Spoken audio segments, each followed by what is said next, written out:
Farzandingizni 2 yoshdan 4 yoshgacha hech qachon yozishga majburlamang, agar u o'zi yozishni xohlamasa. Chunki bu yoshda bolalarning qo'l suyaklari va mushaklari to'liq shakllanmagan bo'ladi. Yozish esa nafaqat aqliy, balki jismoniy tayyorgarliklarni ham talab qiladi.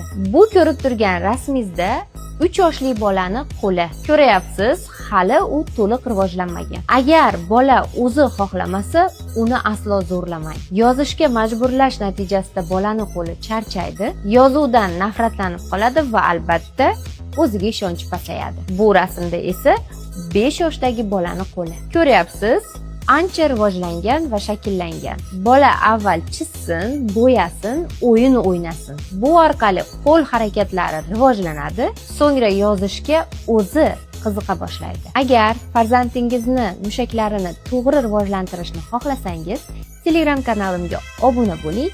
U yerda foydali ma'lumotlarni berib boraman.